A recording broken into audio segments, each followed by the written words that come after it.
పెరిగితే సరిపోదు, దూలం లెక్క ఉన్నావు, దూడకున్న బుద్ధి కూడా లేదని ఆనాడు హరీష్ రావు సవాలు విసిరిండు.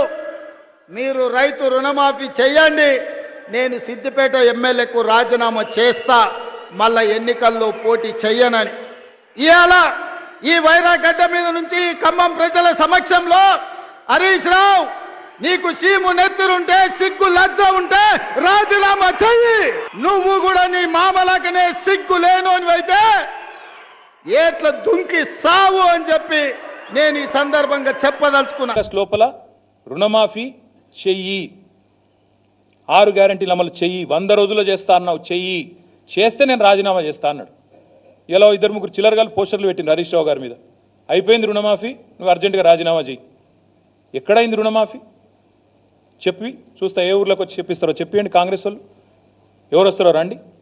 ఇంకా మళ్ళీ ఎందుకు చర్చకు రాజీనామా చేయి, ఇంకా ఇష్టం వచ్చిన మాటలు.